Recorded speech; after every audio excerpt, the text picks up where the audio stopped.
l'Éternel est parfaite. Elle restaure l'âme. Le témoignage de l'Éternel est véritable. Il rend sage l'ignorant. Les ordonnances de l'Éternel sont droites. Elles réjouissent le cœur. Les commandements de l'Éternel sont purs. Ils éclairent les yeux. La crainte de l'Éternel est pure et subsiste à toujours. Les jugements de l'Éternel sont vrais, ils sont justes. Ils sont plus précieux que l'or, que beaucoup d'or fin. Ils sont plus doux que le miel, que celui qui coule des rayons. Je laisse la place à Elisabeth Fury pour le message. Merci.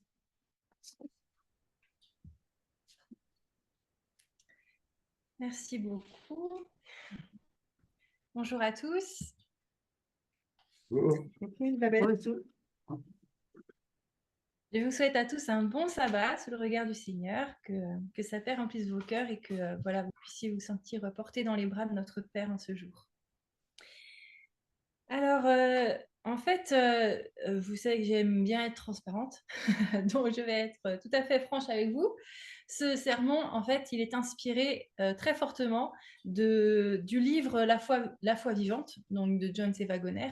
Et au départ, je pensais vous présenter un autre sujet, mais du coup, j'ai vu ces chapitres sur la parole de Dieu et la puissance de la parole de Dieu.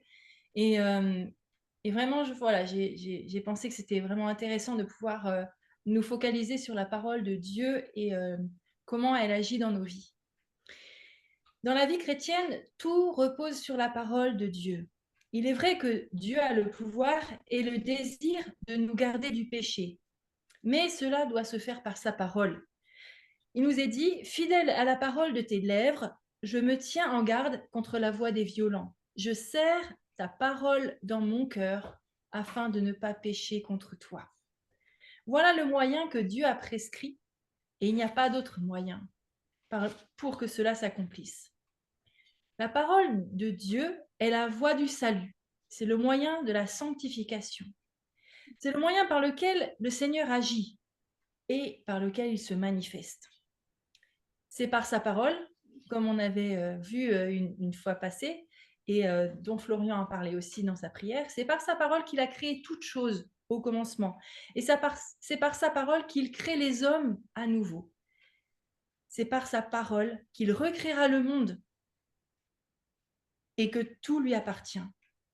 Dans le psaume 33, verset 6, il nous est dit « Les cieux ont été faits par la parole de l'Éternel et toute leur armée par le souffle de sa bouche. » Donc, Dieu, par sa parole, il peut créer et il peut recréer, il peut faire naître nouveau. Celui qui est assis sur le trône dit « Voici, je fais toutes choses nouvelles. » Et dans l'Apocalypse, il est dit « C'est fait. » Non seulement les mondes ont été créés par la parole de Dieu, mais ils sont aussi soutenus par cette même parole. Je vous invite à prendre 2 Pierre au chapitre 3. 2 Pierre, le chapitre 3, les versets 5 à 7. 2 Pierre 3, 5 à 7. Alors, on ne va pas commencer au tout début du verset 5, on va juste lire « Les cieux existèrent autrefois par la parole de Dieu, ainsi qu'une terre tirée de l'eau et formée au moyen de l'eau.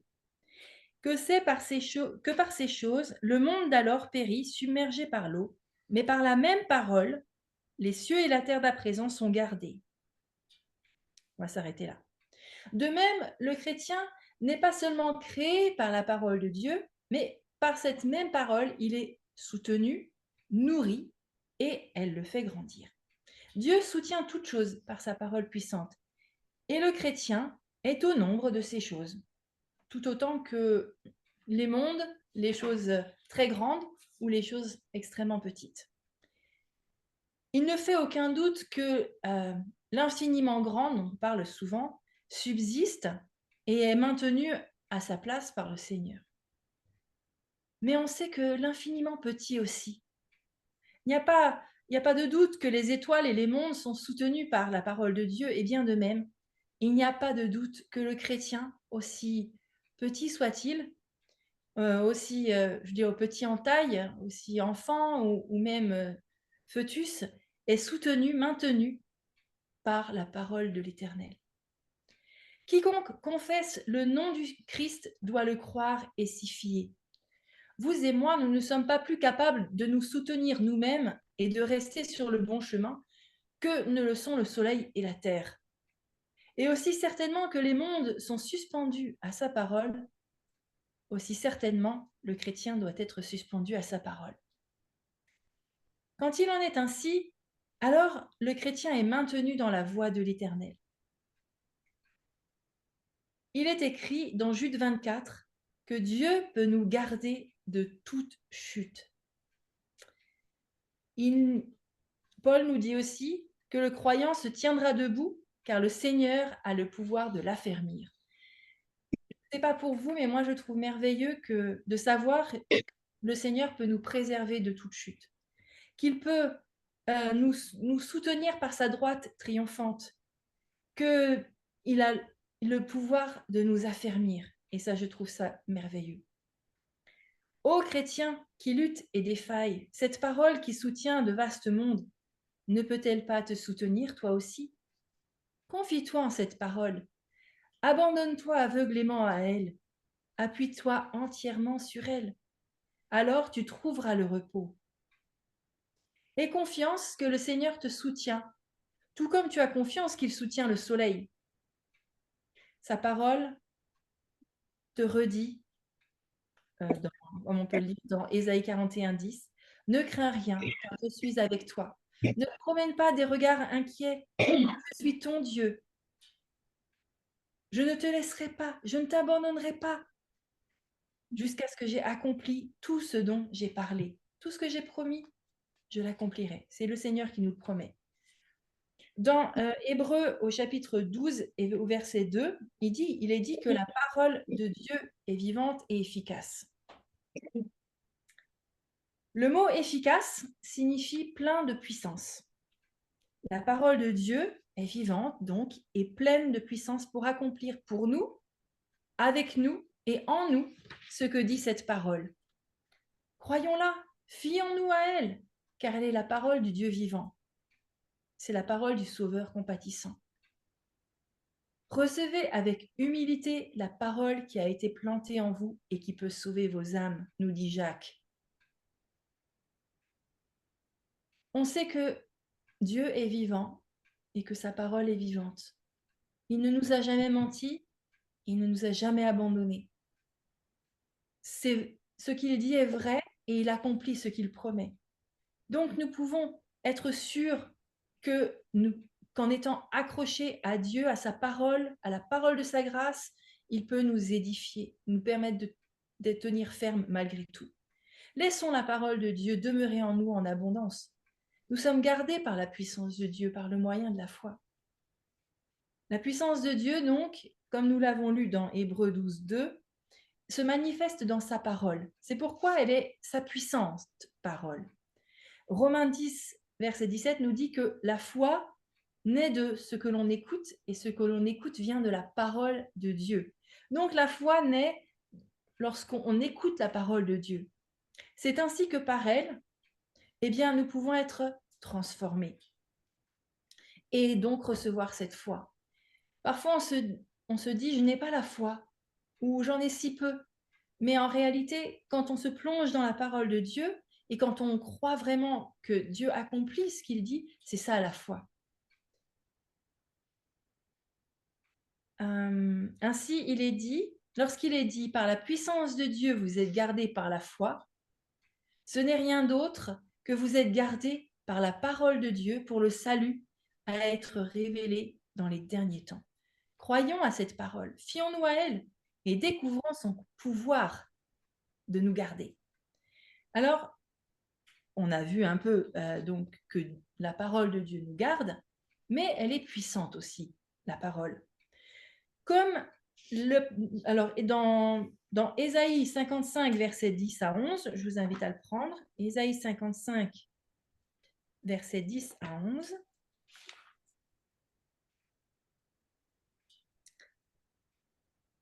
Comme la pluie et la neige descendent des cieux et n'y retournent pas sans avoir arrosé, fécondé la terre et fait germer les plantes, sans avoir donné de la semence au semeur et du pain à celui qui mange, ainsi en est-il de ma parole qui sort de ma bouche. Elle ne retourne point à moi sans effet, sans avoir exécuté ma volonté et accompli mes desseins. On sait que la terre, toute seule, ne peut pas produire de végétation s'il n'y a pas d'humidité. Or, cette humidité nous est donnée par la pluie ou la neige, dont il est question dans ces textes. On le sait, s'il n'y a pas de pluie ou pas de neige ou pas de rosée, eh bien, nous sommes dans un désert. Il y a très peu de végétation. Et s'il n'y a pas de pluie, comme on le voit même dans nos latitudes en été, où ces dernières années, il y a eu des périodes de sécheresse, eh bien, les plantes se flétrissent et finissent par mourir. Eh bien, il en est ainsi de la vie de l'homme et de la parole de Dieu. Sans la parole de Dieu, la vie de l'homme est aussi stérile, dénuée de pouvoir et de bien que la terre sans eau. C'est seulement lorsque la parole de Dieu tombe sur le cœur comme les averses sur la terre que la vie est fraîche et belle dans la joie et la paix du Seigneur et qu'elle donne des fruits à la gloire de Jésus-Christ. Remarquez que ce n'est pas nous qui avons à exécuter la volonté de Dieu. Il est dit au verset 11, donc la parole ne retourne pas à moi sans effet, sans avoir exécuté ma volonté et accompli mes desseins. C'est donc la parole de Dieu qui accomplit ses propres desseins. Nous n'avons pas à lire ou à écouter la parole de Dieu et à dire « je dois faire ça » ou « je vais faire ça ». Non, ce n'est pas nous qui avons le pouvoir de faire quoi que ce soit. Nous sommes faibles et à partir du moment où on réalise notre faiblesse, notre incapacité, eh bien c'est là seulement que Dieu peut vraiment accomplir son œuvre. Il nous suffit d'ouvrir notre cœur à cette parole afin qu'elle puisse exécuter sa volonté en nous. Ce n'est pas nous qui avons à le faire, c'est elle. Elle, la parole de Dieu, qui va le faire. Notre rôle, c'est de nous abandonner, de nous laisser faire. 1 Jean 2, 14 nous dit « Laissez la parole de Christ demeurer en vous ».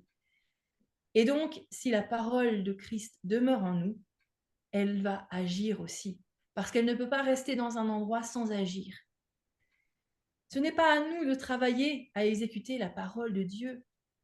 Dieu n'a, entre guillemets, pas besoin de l'être humain. Je lisais cette semaine au sujet dans les Actes des Apôtres et puis dans Conquérant Pacifique, au sujet du centenier romain que Pierre est allé visiter, Corneille. Dieu aurait pu envoyer son ange et toucher le cœur de Corneille et lui enseigner toutes les choses. Il aurait pu, il pouvait le faire. Il utilise l'être humain, mais ce n'est pas l'être humain qui fait des choses par lui-même, c'est Dieu toujours qui l'inspire pour accomplir sa volonté. La parole de Dieu agit en nous pour faire exécuter cette parole. C'est à quoi je travaille en combattant avec sa force qui agit puissamment en moi, nous dit Paul. La parole de Dieu est vivante, pleine de puissance. Quand on la laisse agir dans la vie, un travail puissant est accompli dans l'individu. Comme cette parole est la parole de Dieu, la puissance dont elle est remplie n'est rien d'autre que la puissance de Dieu. Et quand on laisse cette parole agir dans la vie, l'œuvre de Dieu est manifeste. C'est la force qui agit puissamment. Ainsi, c'est Dieu qui agit dans notre vie, tant pour vouloir que pour faire son bon plaisir. Il est dit, comme on l'avait lu dans Ésaïe 55, « Elle exécutera ma volonté ». Laissons-la faire. D'après les textes de l'Écriture, il est clair que Dieu nous a demandé de considérer la parole de Dieu comme s'accomplissant elle-même. Voilà la grande vérité exposée partout dans la Bible. La différence entre la parole de Dieu et la parole des hommes. Et c'est précisément cette différence-là qui est soulignée dans le passage qui dit, dans 2 Thessaloniciens 2, verset 13, « Recevant la parole de Dieu, vous l'avez reçue non comme la parole des hommes, mais comme elle l'est véritablement, comme la parole de Dieu qui agit en vous qui croyez. Dans la parole de l'homme, il n'y a aucun pouvoir de faire ce qu'elle dit. Quelle que soit la capacité qu'a un homme d'accomplir ce qu'il a dit, il n'y a dans sa parole à lui aucun pouvoir d'accomplir. Parce que la parole n'est pas créatrice, il n'y a que la parole de Dieu qui soit créatrice. Lorsque le Seigneur prononce des paroles, des mots, il y a à cet instant dans cette parole le pouvoir vivant d'accomplir ce que la parole énonce. Le Seigneur n'a pas besoin d'utiliser quoi que ce soit d'autre que cette parole elle-même pour accomplir ce qu'il a promis. La Bible est remplie d'illustrations de ce fait.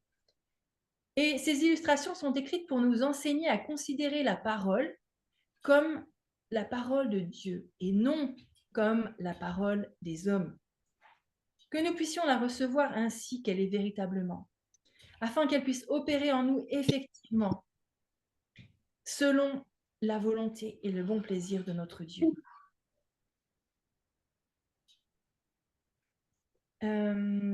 Hébreux 11, verset 3. Je vous invite à le prendre. Hébreux 11, au verset 3.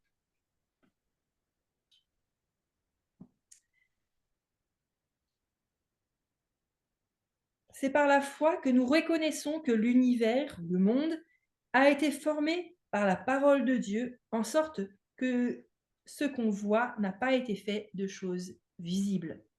Au commencement, il n'y avait pas de monde du tout.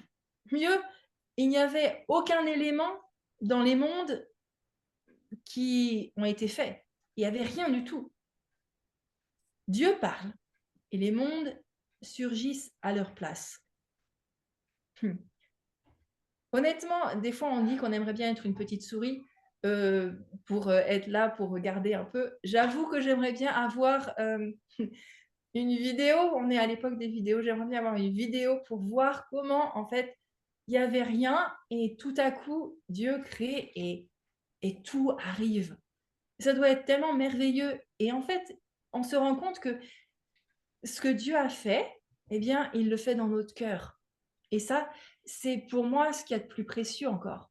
Parce que les démonstrations de puissance, comme là, c'est une démonstration de puissance, hein, de créer le monde, eh bien c'est merveilleux. Mais la puissance de Dieu, telle qu'il travaille dans les cœurs, dans la transformation de nos vies, eh bien pour moi, ça c'est encore ce qu'il y a de plus précieux. Mais alors, d'où les mondes sont-ils venus?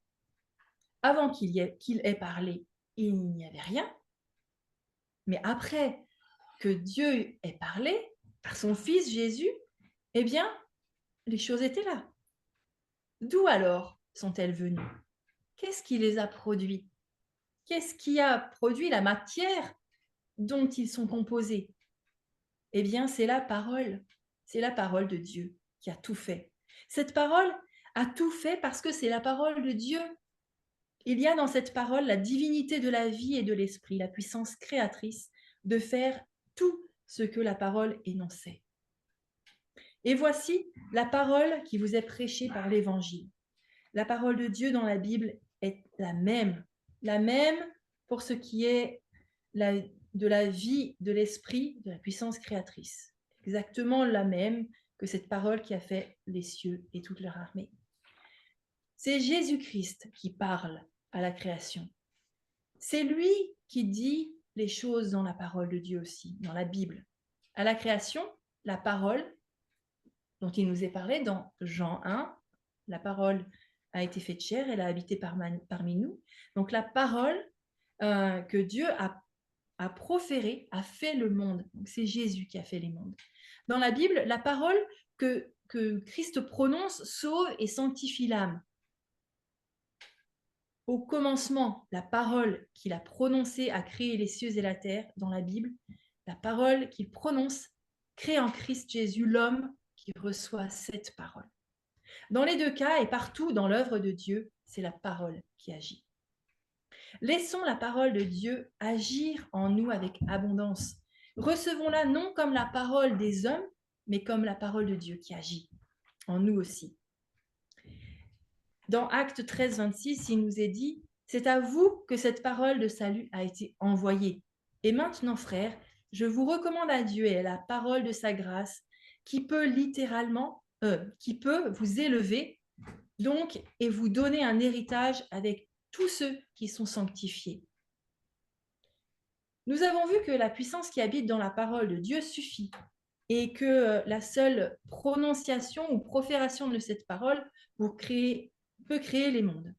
De même, il suffit maintenant qu'elle soit adressée à des hommes pour créer de nouveau en Christ Jésus quiconque qui la reçoit.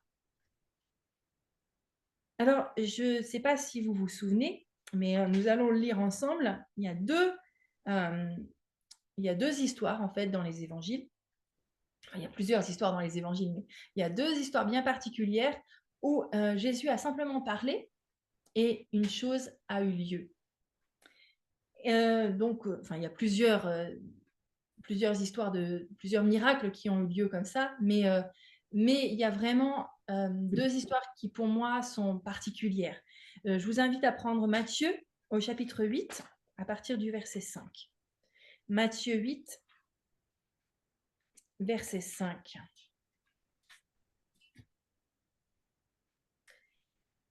Donc voilà, il y a un centenier qui vient trouver Jésus et qui, verset 6, le prie en disant « Seigneur, mon serviteur est couché à la maison, atteint de paralysie et souffrant beaucoup. » Jésus lui dit « J'irai et je le guérirai. » Le centenier répondit « Je ne suis pas digne que tu entres sous mon toit, mais dis seulement un mot et mon serviteur sera guéri. » Et Jésus dit au centenier, donc, va, qu'il te soit fait selon ta foi. Et à l'heure même, le centenier fut guéri. Qu'est-ce qui, dans l'idée du centenier, allait guérir son serviteur? C'est seulement un mot. Dis seulement un mot. Après que le mot fut dit, sur quoi comptait le centenier? Vers quoi se tournait-il? Eh bien, c'est seulement toujours ce mot. Il ne s'attendait pas à ce que le Seigneur le fasse par quelque autre moyen indépendant de sa parole. Non, il entendit la parole, qu'il te soit fait selon ta foi. Il l'a reçue, ainsi qu'elle l'est véritablement, et il a compté dessus pour qu'elle accomplisse ce qu'elle avait dit. Et c'est effectivement ce qui s'est passé. C'est marqué, qu'il te soit fait selon ta foi, au verset 13, à l'heure même, le serviteur fut guéri. Régulièrement, quand je lis la parole de Dieu, quand on entend parler, même là, comme je suis un peu dans les Actes des Apôtres, quand Pierre guérit, c'est généralement à l'instant même. La parole de Dieu, parce que Pierre, là Jésus parle, donc c'est sa parole à lui, mais Pierre fait un miracle par la puissance du nom de Jésus, eh bien, c'est exactement la même chose, à l'instant même. Il n'y a pas d'année-lumière qui se passe entre le moment où la parole est prononcée et l'action qui se fait.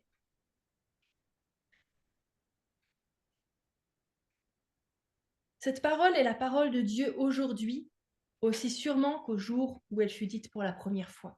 Elle n'a rien perdu de son pouvoir, car cette parole vit et demeure à jamais.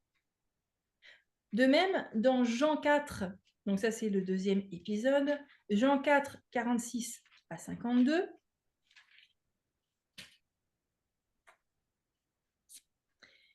on raconte qu'un officier du roi vint voir Jésus, vint le trouver à Cana. Son fils était malade, à Capernaum. Et lui, il va trouver Jésus à Cana, en Galilée. Donc, si on regarde sur une carte, on voit que Capernaum, c'était pas juste à côté de Cana. À l'époque, maintenant, on pourrait dire il y a 1 heure de voiture, mais à l'époque, c'était pas pareil. Donc, il vient trouver Jésus, il le prie de descendre et de guérir son fils qui est près de mourir. Alors Jésus répond, « Si vous ne voyez des miracles et des prodiges, vous ne croyez pas. » Au verset 49, l'officier du roi lui dit, « Seigneur, descends avant que mon fils meure. » « Va, lui dit Jésus, ton fils vit. » Et cet homme crut à la parole que Jésus lui avait dite et il s'en alla. Imaginez que vous alliez voir quelqu'un et que cet homme vous dise, ou cette femme vous dise, ce que tu demandes est accompli. Et vous croyez vraiment. C'est le cas de cet homme, cet officier du roi. Imaginez, il part, il y a des heures de voyage, il part, il a confiance. C'est vraiment un signe de foi. Il s'en va. Comme déjà il descendait, ses serviteurs venant à sa rencontre lui apportèrent cette nouvelle. Ton enfant vit. Il lui demanda à quelle heure il s'était trouvé mieux. Ils lui dirent, hier, à la 7e heure, la fièvre l'a quitté. Le père reconnut que c'était à cette heure-là que Jésus lui avait dit, ton fils vit.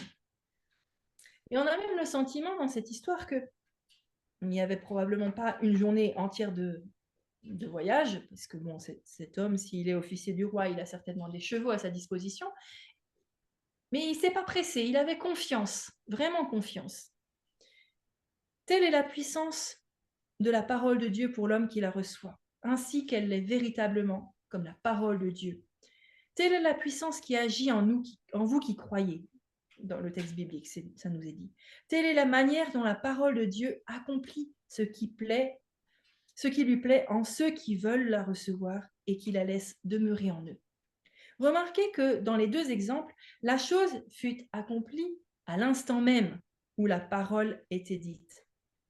Remarquez aussi que les malades n'étaient pas dans le voisinage immédiat de Jésus, mais à une certaine distance. Le second était au moins à une journée de voyage du lieu où Jésus fut abordé par l'officier royal. C'est ce que je vous disais, mais certainement il avait à sa disposition des moyens d'aller plus rapidement. Mais voilà, il a pris son temps. Eh bien, il fut guéri aussitôt lorsque la parole fut dite, à la 7e heure. Eh bien, à la 7e heure, Jésus lui disait, ton fils vit. Cette parole vivante, efficace, elle est aussi efficace aujourd'hui qu'elle l'était ce jour-là, pour quiconque la reçoit comme elle fut reçue ce jour-là. C'est la foi qui reçoit cette parole comme parole de Dieu et compte sur elle pour accomplir ce qu'elle dit. Car au sujet du centenier, disant « Dis seulement un mot et mon serviteur sera guéri », Jésus dit à ceux qui le suivaient, même en Israël, « Je n'ai pas trouvé une aussi grande foi. » Eh bien, on peut espérer, on peut prier qu'il la trouve aujourd'hui, partout dans son Israël, dans son peuple, dans son Église. Jésus dit à chacun de nous, « Maintenant, vous êtes purs grâce à la parole que je vous ai dite. » C'est grâce à la parole que cette purification est opérée. Le Seigneur ne propose pas de nous purifier en dehors de sa parole, mais de le faire grâce à la parole qu'il a dite.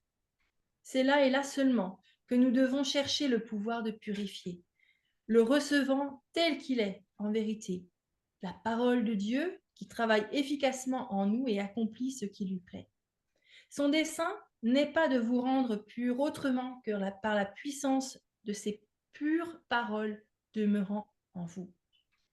Un jour, un lépreux est venu voir Jésus et il lui a dit, « Seigneur, si tu le veux, tu peux me rendre pur. » Je pense que vous vous souvenez tous de la réponse de Jésus, « Je le veux, sois pur. » Et il y a ce petit mot, « aussitôt », à l'instant même, aussitôt il fut purifié de sa lèpre. Êtes-vous affligé de la lèpre du péché? Moi, je le suis. Avez-vous dit ou allez-vous dire maintenant, Seigneur, si tu le veux, tu peux me rendre pur? La réponse vous est donnée maintenant. Je le veux, sois pur. Et aussitôt, si on suit l'idée dont on a parlé déjà jusqu'à maintenant, et aussitôt vous êtes purifiés aussi certainement que le fut cet autre lépreux. Croyez la parole, louez le Seigneur pour sa vertu purificatrice. Ne le croyez pas pour ce lépreux d'autrefois, croyez-le pour vous-même, maintenant, tout de suite, car la parole vous est adressée. Maintenant, sois pur. Acceptez-la comme on l'accepta jadis et aussitôt, Elle opère efficacement en vous le bon plaisir du Père.